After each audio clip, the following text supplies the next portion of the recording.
Hola, hola. En esta ocasión quiero dejarles un video sobre las técnicas de muestreo.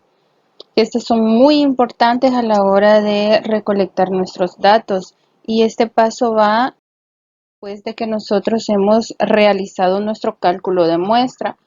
Aún si nosotros no tenemos un cálculo de muestra y decidimos integrar a toda la población, de igual forma tenemos que planificar la manera en que cómo vamos a hacer esa recolección de datos.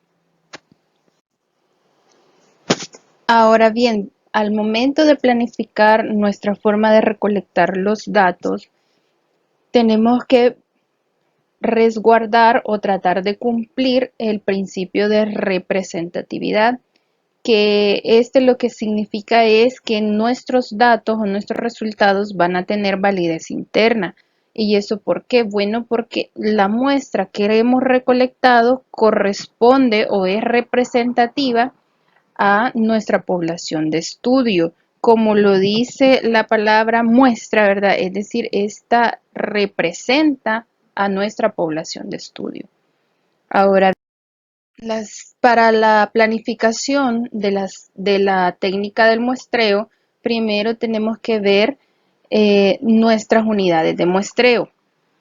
Estas se refieren a los elementos sobre los cuales vamos a aplicar esa técnica de muestreo o esa técnica de selección de participantes. Por ejemplo, si decidimos que sea en un hospital o en un centro de estudios, bueno, esa sería nuestra unidad de muestreo. Por ejemplo, podemos decidir que sea dentro de todos los hospitales de El Salvador, podemos decidir que sea solamente en el Hospital Sacamil o en el Hospital San Rafael.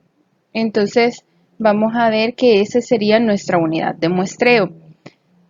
También tenemos que ver lo que son las unidades de análisis, que las unidades de análisis, en este caso, prácticamente va a ser de donde obtenemos nuestra fuente de información. Por ejemplo, si van a ser en el Hospital Sacamil, decíamos. Entonces, ¿quién va a ser o qué va a ser nuestra unidad de análisis? Si va a ser el paciente o un expediente. Ahora bien, teniendo claro esos dos puntos, procedemos a lo que es el marco muestral. El marco muestral se refiere a esa lista de expedientes, por ejemplo, ¿verdad? Si estamos en el hospital, se refiere a esa lista de expedientes. O si estamos en una escuela o en una universidad, prácticamente nuestro marco muestral podría ser esa lista de asistencia que tiene el docente, ¿verdad? O también la lista de todos los estudiantes de la carrera de licenciatura en enfermería. Entonces, eso correspondería a nuestro marco muestral. Una vez teniendo claro estos elementos, entonces nosotros podemos decidir qué tipo de muestreo vamos a aplicar, si va a ser probabilístico o no probabilístico. Para el muestreo probabilístico necesitamos tener un marco muestral. Eso sí que quede claro, ¿verdad? Necesitamos un marco muestral, es decir, esa lista de pacientes o esa lista de expedientes o esa lista de estudiantes. Entonces, para poder aplicar el tipo de muestreo probabilístico. Si no contamos con eso, entonces decidimos por un muestreo no probabilístico. Ahora, dentro del muestreo probabilístico tenemos lo que es el aleatorio simple, el aleatorio estratificado, el múltiples etapas, pues es más bien como una subclasificación en el cual aplicamos los dos muestreos anteriores. También está el sistemático. Y vamos a ver que en el no probabilístico está el consecutivo, el por cuotas y el bola de nieve. Vamos a ver en qué consisten. Vamos a hablar de los muestreos probabilísticos y decíamos que teníamos el primero, que es el aleatorio simple. En este caso, recuerdan que les mencionaba lo del marco muestral. Entonces nosotros tenemos enumerados del 1 al 1000,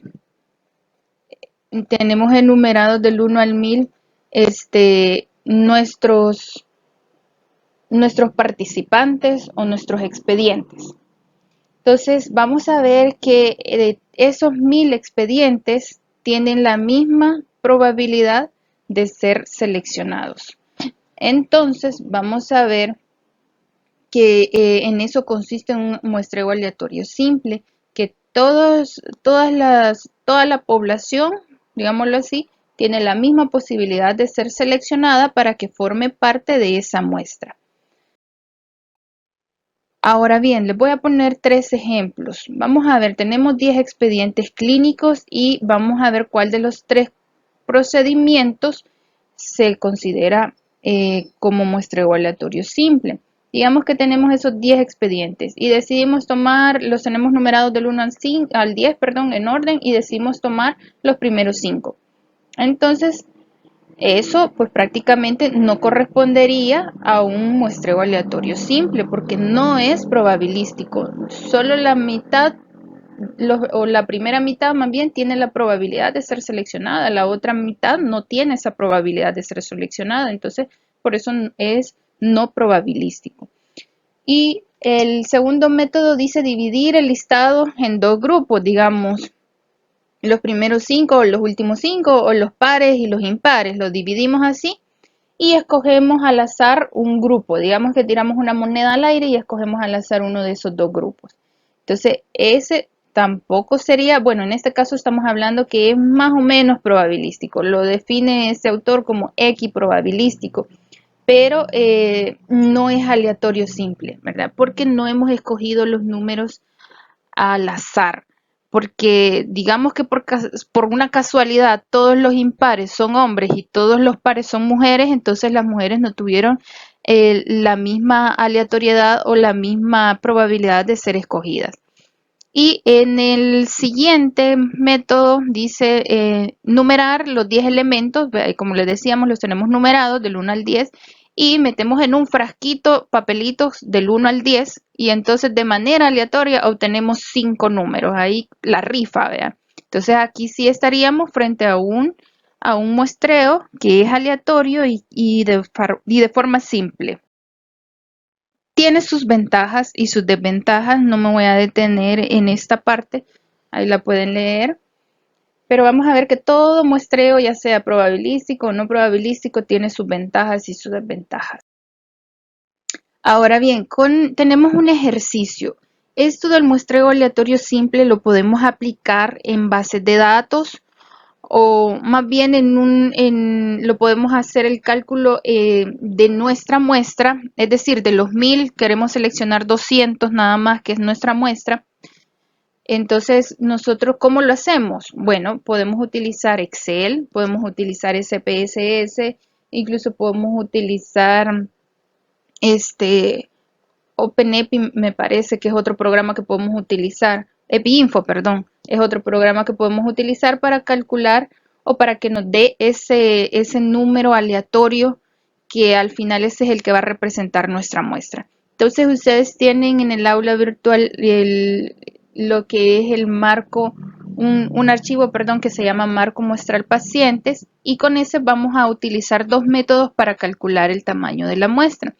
El primero dice que nos vamos a ir a la herramienta de Excel ficha de datos, más bien a la pestaña de datos y allí vamos a buscar el icono análisis de datos y vamos a seleccionar o vamos a buscar muestra y entonces ahí nos va a lanzar un cuadrito para que busquemos esa muestra, los pasos.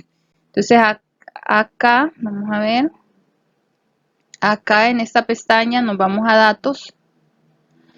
Vamos a ver que acá vamos a hacer clic en análisis de datos y entonces nos va a tirar este cuadro. Nos va a abrir esa pestaña o esa ventana. Entonces vamos a ver que acá vamos a hacer clic en este cuadrito específicamente allí y vamos a seleccionar el rango de entrada, es decir, todos los pacientes que tenemos o toda la población más bien que tenemos, que en esa base van a encontrar que son 1260. Entonces vamos a seleccionar los 1260 y vamos a ir hasta abajo, ¿verdad? Seleccionando del 1 hasta el 1260, que es la numeración, el orden correlativo o el número correlativo que se tiene. Entonces vamos aquí en aleatorio Vamos a seleccionar aleatorio y vamos a colocar el número de muestras que tenemos. Pongamos un número más, digamos que son 200, pero podemos poner 300 porque van a ver que cuando selecciona los números aleatorios, a veces los selecciona a manera de que se duplican algunos números. Entonces puede ser que encontremos 2 veces o hasta 3 veces el número 110, por ejemplo. Entonces por eso vamos a seleccionar más números de lo que necesitamos, o le vamos a pedir que nos seleccione un número más alto de muestras de lo que necesitamos. Y luego en opciones de salida vamos a colocar, si queremos, lo queremos en una hoja nueva, y vamos a colocar la palabra muestra o aleatorio o como ustedes quieran llamarla, o uno, como ustedes quieran llamarla. Les decía, tenemos acá la base de datos. Una de las formas de sacar los números aleatorios para nuestra muestra es yéndonos acá a datos, luego hacemos clic en análisis de datos y esperamos a que cargue y nos abra la pestaña acá, y vamos a buscar o vamos a hacer clic en la opción muestra. Acá vamos a encontrar que dice muestra, le damos a aceptar y entonces acá nos dice rango de entrada. Vamos a hacer clic acá en este cuadrito donde está la flecha y vamos a seleccionar cada uno de los integrantes de esa muestra. Vamos a ver, aquí tenemos los 1260 y entonces hacemos clic otra vez acá en la esquinita, en la flechita, y acá vemos, automáticamente está seleccionado aleatorio, y entonces digamos que nosotros necesitamos 200 muestras, pero tenemos que seleccionar 280, pongámosle que no seleccione, porque salen números repetidos, y entonces acá le ponemos que en una hoja nueva queremos que nos tire esos 280 números y le ponemos el nombre a la hoja, ¿verdad? Damos clic en aceptar y entonces ahí están nuestros 280 números. Lo que podemos hacer acá es ordenarlos de menor a mayor, y acá van a ver lo que les mencionaba, que hay números repetidos. Entonces hacemos aquí clic en quitar duplicados y entonces ahí dice seleccionar, ¿verdad? Dejamos ahí seleccionar todo el rango de números, damos clic en aceptar y acá nos dice que 28 números eran duplicados y entonces nos quedaron 252 valores o 252 números. Entonces vamos a ver acá, les decía, nosotros queremos 200, entonces nosotros perfectamente nos podemos quedar con los primeros 200 números, el resto los podemos eliminar. La otra forma que les mencionaba, hay dos formas, decíamos. La otra es utilizando este comando de aleatorio entre. Entonces hacemos, bueno, vamos a poner primero, digamos que necesitamos 50 números. Pongamos 1, 2, vamos a poner 50 números. Vamos a hacer clic en la esquinita, arrastramos, 43, uy, nos pasamos, démoslo en 60. 60 números aleatorios queremos. Entonces colocamos igual, escribimos aleatorio y seleccionamos aleatorio entre. Acá vamos a seleccionar otra vez el rango de los números. Entonces son los 1260 y entonces nos regresamos otra vez a donde está nuestra fórmula y entonces cerramos el paréntesis. Y ahora acá tenemos que hacer dos pasos. Uno, fijarlo. Podemos hacerlo colocando el símbolo de dólar adelante de la letra de la columna, que en este caso sería A, y acá también en el número inferior, pero también en el número superior. También lo podemos hacer presionando Fn o F4 más bien. Y entonces ahí ya está fijado. Otra cosa que tenemos que hacer acá, ustedes se fijan que acá hay dos puntos, pero la fórmula acá entre paréntesis dice inferior, punto y coma, superior. Entonces vamos a cambiar esos dos puntos por un punto y coma, porque si no nos va a dar error. Y entonces ahora damos enter. Entonces ahí está nuestro primer número aleatorio y arrastramos esa fórmula hasta obtener nuestros 60 números aleatorios. Otra cosa que hay que hacer acá es que tenemos que cortar estos números aleatorios porque cada acción que hagamos se van cambiando los números. Entonces los podemos pegar sin formato. Vamos a ver, no me lo pego aquí, no me lo agarro el formato. Vamos a ver, vamos a darle copiar. Vamos a copiar, vamos a pegarlos acá y ahora sí, vamos a seleccionar solamente los valores. Entonces aquí ya no se nos van a mover los valores. Me voy a regresar a la hoja para que ustedes vean. Miren, el primer número es 15. Si yo coloco un número aquí y doy enter, miren, ya cambió.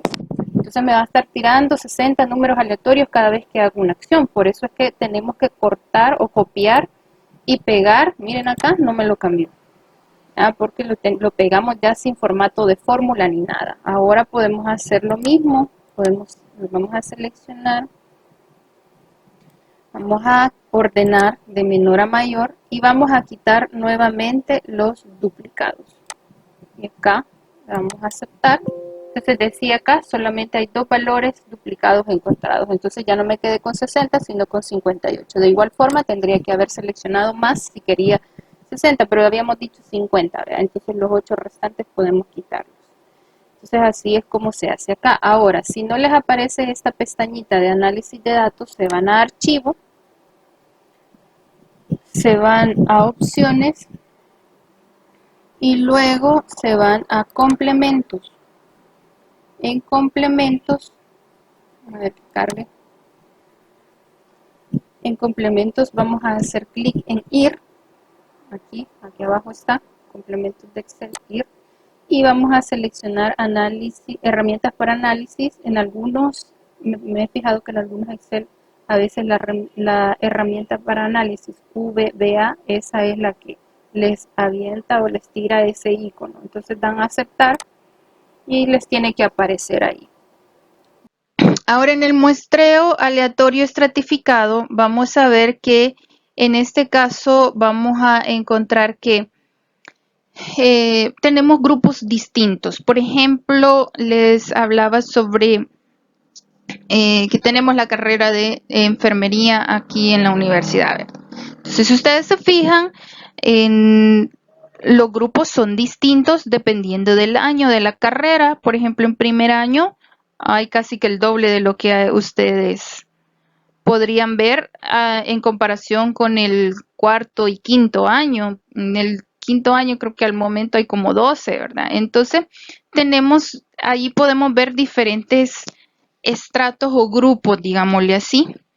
Entonces nosotros queremos calcular, puede ser que nosotros querramos calcular o necesitemos más bien calcular la muestra en base a esos subgrupos.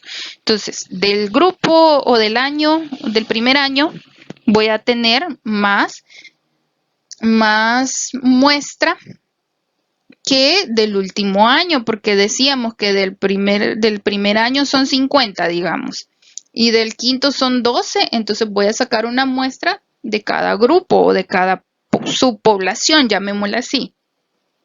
Y entonces así es como tenemos estratos.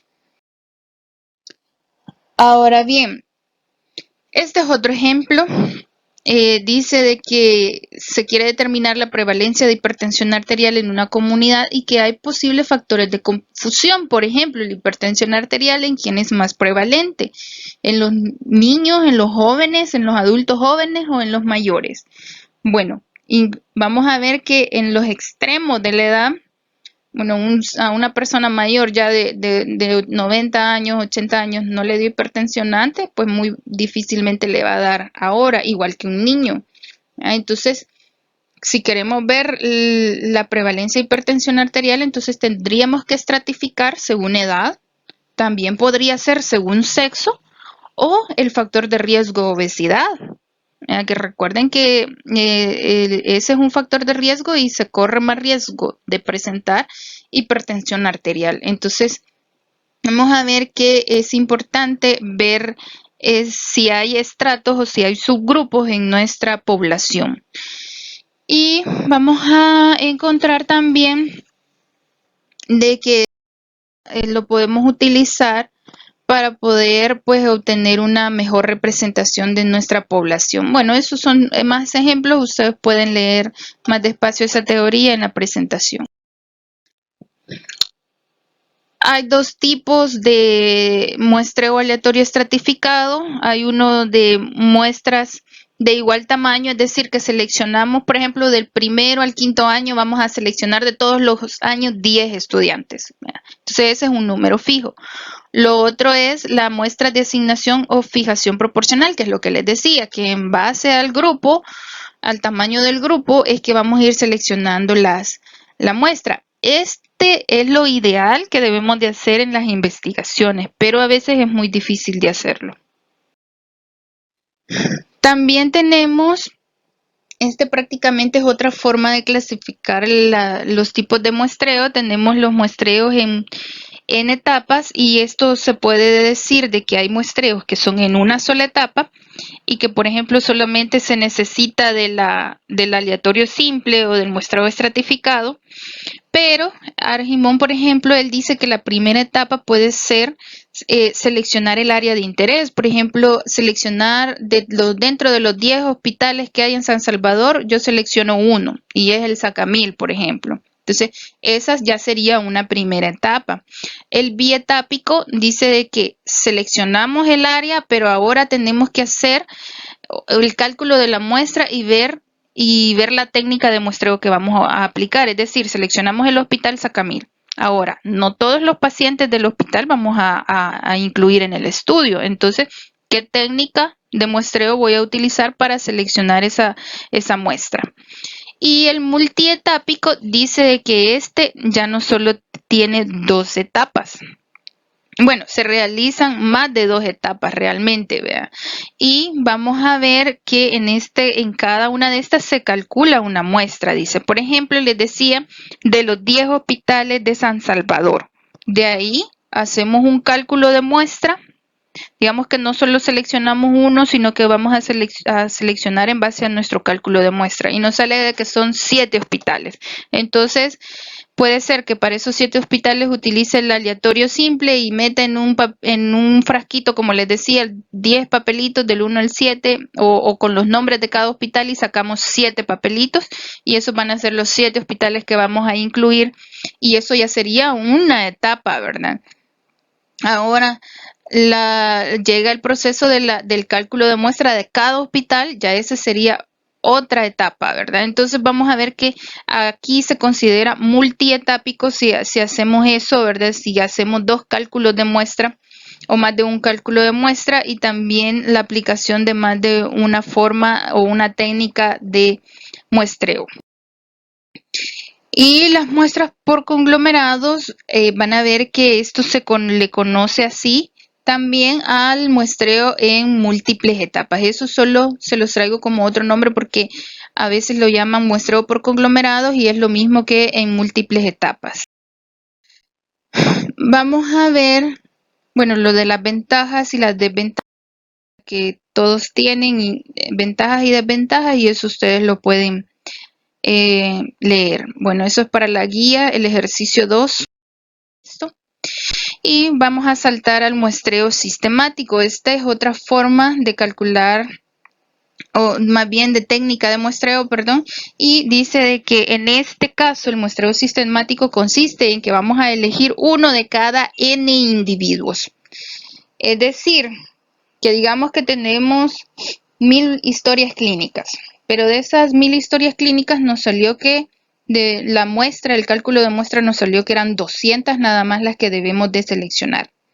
Entonces, el muestreo sistemático consiste que la fórmula va a ser esa, vamos a dividir 1000, que correspondería a las 1000 historias clínicas, entre 200 o n minúscula, ¿verdad? Que correspondería a las 200 historias clínicas de la muestra. Entonces eso nos va a dar 1000 entre 200 nos va a dar 5. Significa de que cada 5 historias clínicas, esa tendré que escoger porque esa va a ser parte de mi muestra o de las 200 seleccionadas. Entonces vamos a ver este muestreo dice que lo empezamos y la primera historia que vamos a elegir o el primer expediente que vamos a elegir va a ser de forma aleatoria, siempre entre los números del 1 al 5. Ahora bien, digamos que la elegida es la número 2. Sorteamos del 1 al 5, igual en el frasquito, ¿verdad? Del 1 al 5 sacamos el papelito y el primero fue el 2. La hacía número 2. Entonces, vamos a seleccionar el expediente clínico número 2 o la historia clínica número 2. Y entonces la siguiente que vamos a seleccionar va a ser la 7. Porque si contamos del 2, a partir del 2, ¿verdad? Vamos a ver, 3 va a ser la primera historia clínica del segundo bloque, ¿verdad? 4, la segunda, 5, la tercera, 6, la cuarta y 7, la quinta historia clínica. Entonces esa la vamos a sacar y porque esa también va a formar parte de nuestra muestra. Y así, cada 5 historias vamos a ir seleccionando hasta completar las 200 que necesitamos. Bueno, también tiene sus desventajas y llegando a lo que es el muestreo no probabilístico, esto la palabra lo dice, que acá se desconoce la probabilidad de que sea seleccionado para la muestra o sea incluido para ser parte de la muestra. Entonces vamos a ver que en este caso estamos que no intervienen con el azar y vamos a ver que tenemos el primero de estos que es el muestreo consecutivo y dice de que este tiene 3 características. Se seleccionan aquellos pacientes que cumplen nuestros criterios de selección o de inclusión. También se seleccionan aquellos pacientes que a medida van acudiendo a la consulta, por ejemplo, digamos que vamos a un hospital y entonces vamos a la consulta externa o a la emergencia y entonces vamos seleccionando a medida que consultan en esas áreas. Y lo otro importante es durante el periodo determinado. Si yo digo que durante el mes de mayo voy a recolectar esa muestra y que voy a ir todos los días, entonces durante todos los que lleguen durante ese mes, en el periodo de recolección de datos, entonces todos esos voy a incluir. No importa si fueron 10, si fueron 100, si fueron 1000, todos esos voy a incluir.